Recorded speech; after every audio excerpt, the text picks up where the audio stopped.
The city lights of New York shimmered in the background as the bright red "Live" icon blinked in the corner of the screen. It was 8 p.m. sharp, prime time across America. Inside the studio of the Progressive Hour, the air buzzed with anticipation. Tonight's guest was none other than Morgan Freeman, Hollywood icon, cultural voice, and a man known for speaking his mind with unapologetic wisdom. The host, Andrew Collins, a brash and charismatic liberal commentator in his mid-30s, adjusted his tie and smiled confidently at the camera. He had made a name for himself through fiery debates, especially when it came to social justice, political correctness, and cancel culture. Morgan Freeman, Andrew began smoothly, "Thank you for joining us tonight. Always a pleasure to have a legend in our midst." Freeman, seated across the desk, leaned back in his chair. He was dressed in a crisp navy blue suit, a touch of silver in his beard, his eyes calm but piercing. "Good to be here, Andrew," he said in that unmistakable voice, deep, measured, and commanding. The opening few minutes were standard fare, discussions about his latest movie and the state of the entertainment industry. But viewers could sense an undercurrent of tension building beneath the polished surface. Andrew, never one to shy away from controversial topics, was about to steer the conversation into deeper, murkier waters. "So, Morgan," Andrew said, crossing his legs and leaning forward, "let's talk about race and identity in America. You've been known to push back on some progressive ideas. Do you think the modern conversation around race is moving in the right direction?" Freeman's expression remained neutral, but there was an unmistakable glint in his eye, a warning flicker of what was to come. He folded his hands and chose his words carefully. "I think," he said slowly, "we're at a dangerous crossroads, Andrew. Conversations about race are necessary, but the way we're having them now, that's another story." Andrew's smile faltered just slightly, but he pressed on. "Some would argue that acknowledging systemic inequality openly and constantly is the only way to fix it. Isn't it time to lean harder into these conversations?" Freeman's voice dropped a register, and the studio seemed to grow colder. "No," he said firmly. "It's time to stop defining people by their skin color every waking second. You think you're helping, but you're drawing lines between people. Dangerous lines. And you know it." The audience watching from their living rooms across the nation sat up straighter. This wasn't the typical Hollywood talking point. Andrew chuckled nervously. "Respectfully, Morgan, some would say that's easy for a successful man like you to claim. You're an icon. What about those who don't have that privilege?" Freeman's eyes narrowed, his posture unyielding. "Privilege?" he echoed. "Andrew, let me ask you something. What does privilege mean to a kid born in a poor neighborhood, white or black, who's just trying to survive? What happens when you teach people that their future is controlled by forces beyond their own efforts? What you call awareness becomes a prison of the mind." The words hung heavy in the air. Andrew's face grew taut as he struggled to regain control of the conversation. "I hear you," Andrew said, his voice tightening. "But surely you see the importance of addressing historical injustice. Isn't it dangerous to ignore the realities of racial disparity?" Freeman leaned forward at last, his face cast in shadow under the bright studio lights. His next words would reverberate across social media and cable news for weeks to come. "It's more dangerous," he said coldly, "to convince a generation that their identity is their cage. And, Andrew, if you and your colleagues keep pushing this narrative without understanding its consequences, you're playing with fire. And that fire burns everyone." The studio went silent. No quips, no interruptions. Just the weight of his words echoing through the airwaves. For a moment, the only sound in the studio was the faint hum of the cameras. Andrew Collins shifted uncomfortably in his seat. He was used to heated debates, to guests who sparred and stumbled under his sharp questions. But Morgan Freeman wasn't flinching, and the weight of his words pressed down on the room like a storm cloud ready to break. Andrew's professional smile twitched as he regained his composure. "Morgan," he began, his voice steady but a touch cooler, "I understand your concern about identity politics, but wouldn't you agree that ignoring race doesn't make racism disappear?" Aren't these discussions necessary to bring about meaningful change? Freeman exhaled slowly, his eyes locked on the host. Let me be clear, Andrew. I'm not saying we ignore history or pretend racism never happened. But when you frame everything through race, you strip people of their individuality. You reduce their humanity to a label. That's not progress. That's poison. A ripple of tension swept through the studio crew. The control room buzzed with activity as producers exchanged frantic glances. This interview was going viral, right now? Andrew leaned forward, his polished demeanor cracking just slightly. But Morgan, he pressed, don't you see how ignoring systemic issues can harm people who face discrimination daily? Your message might sound wise, but isn't it dangerous to downplay the struggles people still face? Freeman's face hardened, and for the first time, his voice carried a rare edge. I'm not downplaying anything. I'm telling you, you and people like you, stop feeding a narrative that divides us further. I've lived through segregation, Andrew. I've seen real racism. And I'm telling you now, the enemy isn't skin color. It's fear. And fear is exactly what your show spreads. Night after night.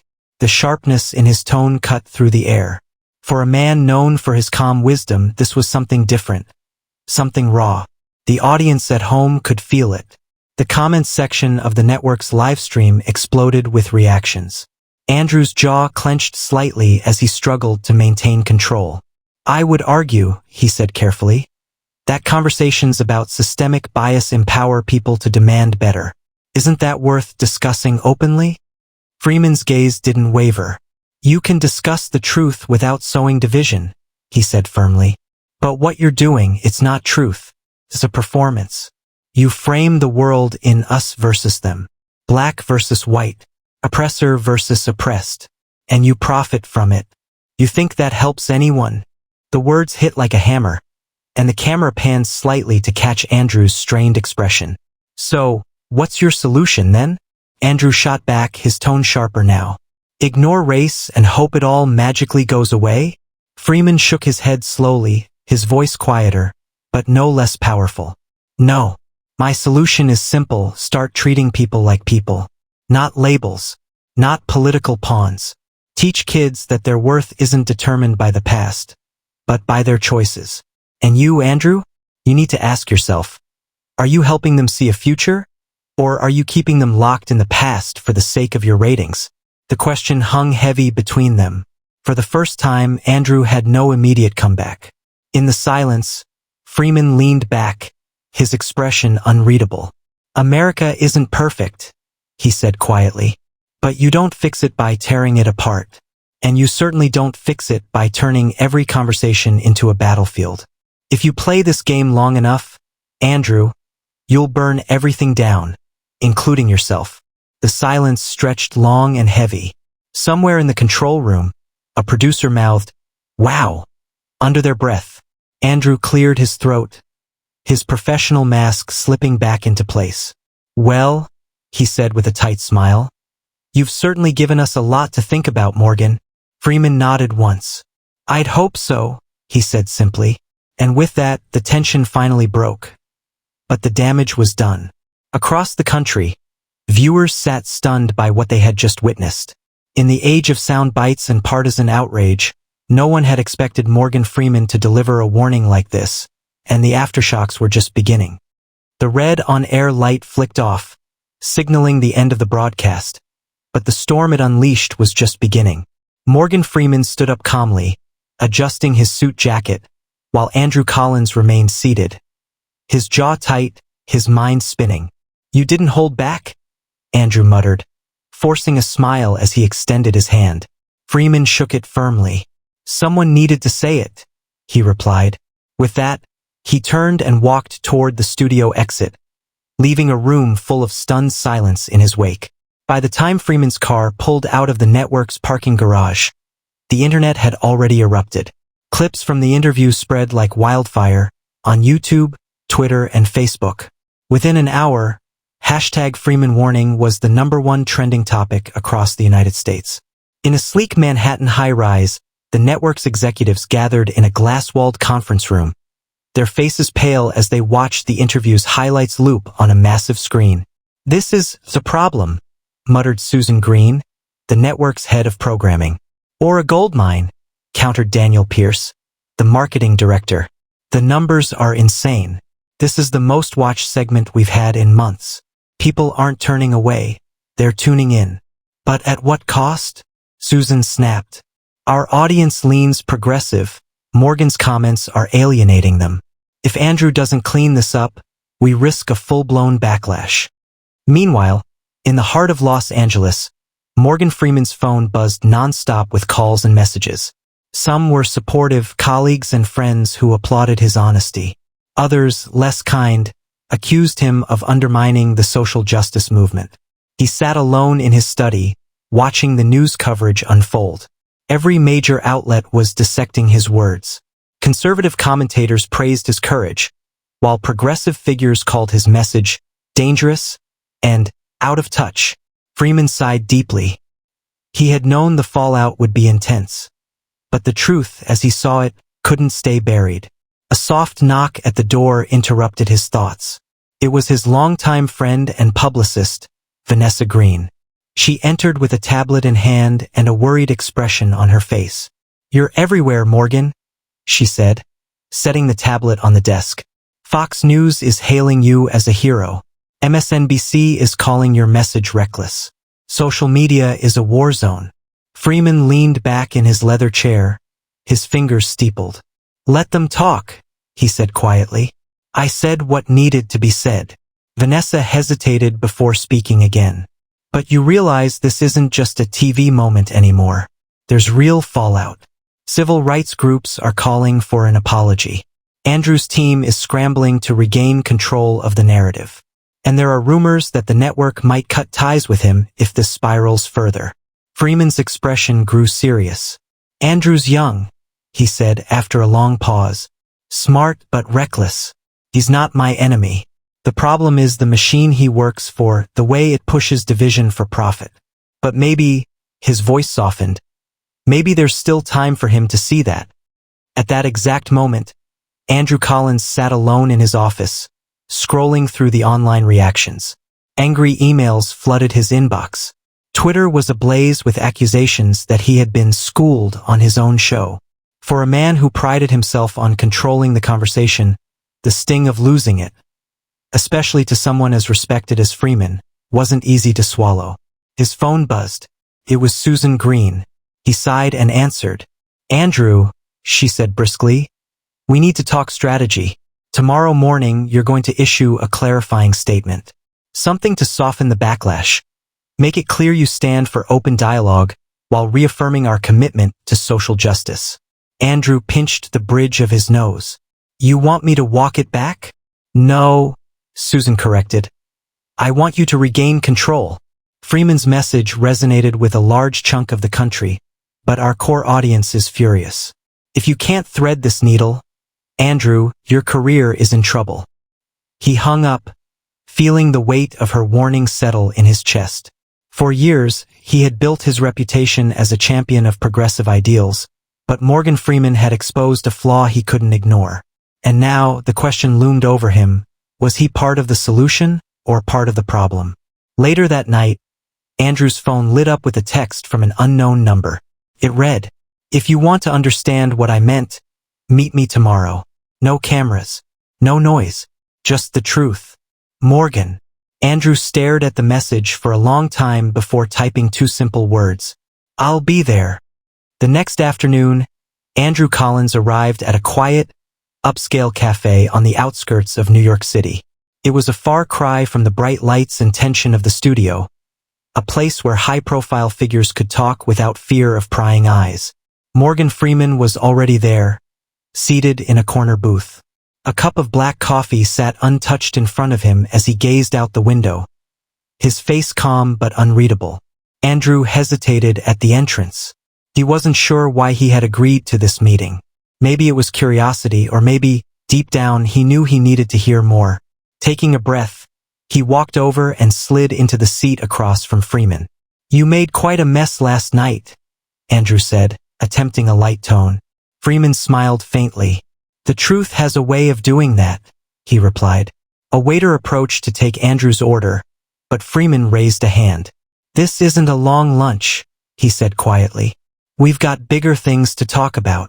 Andrew leaned back, studying the man across from him.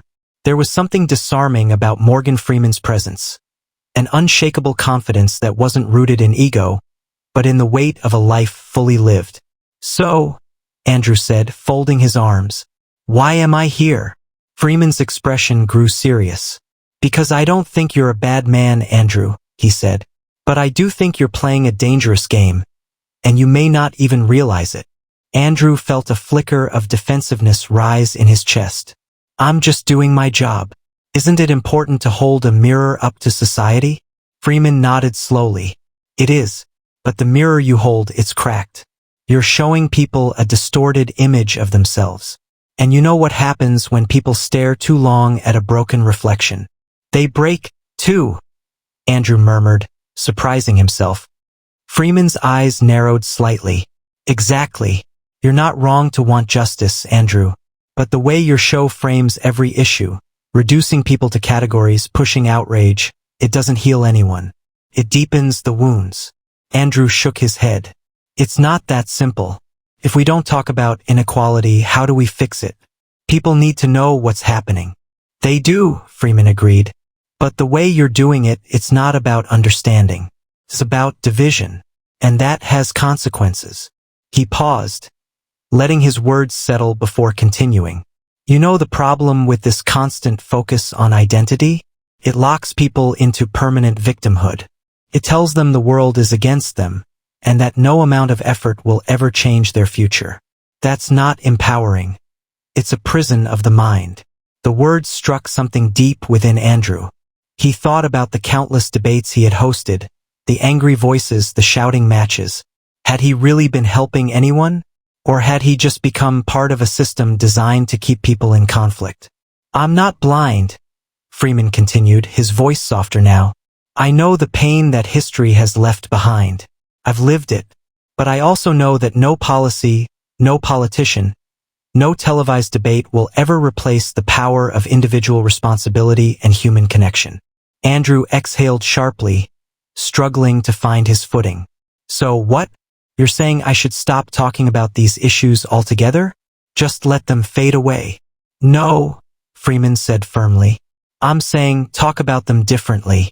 Stop making it us versus them. Stop feeding the anger. Instead, remind people that they have power over their own lives. More power than they realize. Help them see a path forward instead of chaining them to the past. For the first time, Andrew felt the full weight of his platform. The millions who watched his show weren't just an audience. They were people searching for answers, for hope. Had he been giving them either? You think I'm too far gone? He asked quietly. Freeman shook his head. No one is too far gone, Andrew. But you have a choice to make. You can keep chasing ratings by feeding the fire, or you can become a voice that actually helps put it out. A long silence fell between them. Outside, the city buzzed on as usual. But inside that quiet cafe, something shifted in Andrew's heart. I'll think about what you've said, he finally admitted, his voice raw. Freeman stood up, leaving a crisp $20 bill on the table. Good, he said, because if you don't, Andrew, this country's not going to survive the fire you're helping spread. Without another word, he turned and walked out the door, leaving Andrew alone with his thoughts, and a decision that could change everything. Andrew Collins sat alone in the cafe long after Morgan Freeman had left. The city hummed beyond the window, but his thoughts drowned out the noise. For years, he had prided himself on being a voice for progress, a champion of social justice. Yet, Freeman's words lingered in his mind like an echo he couldn't silence. You're not helping. You're feeding the fire. That night, as he returned to his Manhattan apartment, Andrew did something he hadn't done in a long time. He turned off his phone, shut his laptop, and let himself think. No ratings, no audience, no pressure to perform. Just him and the uncomfortable truth. Was he part of the problem? The next morning, the network's headquarters buzzed with tension. Everyone expected Andrew to issue a damage control statement on his primetime show. Executives were nervous, advertisers were watching closely, and the media firestorm showed no signs of slowing down. But Andrew had other plans. As the countdown to the live broadcast began, his producer, Melanie, rushed into his dressing room. "Are you ready?" she asked, anxiety clear in her voice. Andrew adjusted his tie, meeting her eyes in the mirror. "I'm not doing the statement," he said quietly. Her mouth fell open. "Andrew, are you serious? Corporate is expecting you to clean this up. If you don't..." "I know the risks," he interrupted, his voice steady. "But I can't keep doing this, not like this." Andrew sat at his sleek glass desk, his usual confident posture replaced by something calmer, more introspective. He took a breath and faced the camera. "Good evening," he began, his voice softer than usual. "Last night, Morgan Freeman came on the show and said some things that hit harder than I expected. And, if I'm being honest, he was right about more than I want to admit." The control room buzzed with confusion. This wasn't on the script. Andrew continued, unshaken. "For years, I've framed the issues of race, identity, and justice in ways that stirred outrage. I told myself I was helping, that by spotlighting inequality, I was pushing society toward a better future. But somewhere along the way, I lost sight of something bigger." He leaned forward slightly, his hands clasped. "Morgan reminded me that real change doesn't come from pitting people against each other. It comes from encouraging people to take responsibility and come together. And maybe it's time I started using this platform to reflect that." In homes across America, viewers sat up in surprise. This wasn't the fiery, combative Andrew Collins they were used to. "I'm not saying I'll stop talking about the hard stuff," he clarified. "But from now on, I want this show to be more than a place for outrage. I want it to be a place where people can find solutions, hope, and a way forward. Because if we don't shift the conversation, we're just pouring gasoline on a fire that will burn us all." The broadcast ended without the usual dramatic closing lines. Just a simple, heartfelt message. We can do better together. The fallout and the future. The reaction was immediate and divided. Within hours, headlines blared. Rolled up newspaper, Andrew Collins breaks rank, rejects outrage culture. Rolled up newspaper, Morgan Freeman's warning sparks national debate. Rolled up newspaper, is this the end of performative politics on TV? Progressive critics accused Andrew of betraying the cause, while conservative voices praised his awakening. But in the middle, a quieter, more hopeful response began to grow. People who were tired of the constant division. Morgan Freeman, watching from his Los Angeles home, smiled faintly when he saw the broadcast. He had known the risk in speaking out, but he also knew that sometimes one honest conversation could change the course of things. Weeks later, Andrew invited Morgan back for a follow-up interview. This time, there were no fireworks. Just two men, sitting across from each other, having the kind of honest dialogue that was becoming increasingly rare. "People want to hear the truth," Morgan said during the closing moments. "Not the version that sells headlines, but the truth that helps them live better lives." For the first time in a long while, Andrew Collins knew exactly what his job needed to be. Not to stir the fire, but to light a way out of the darkness. And as the credits rolled, viewers across the nation realized they had witnessed more than just a television moment. They had witnessed the beginning of a cultural shift.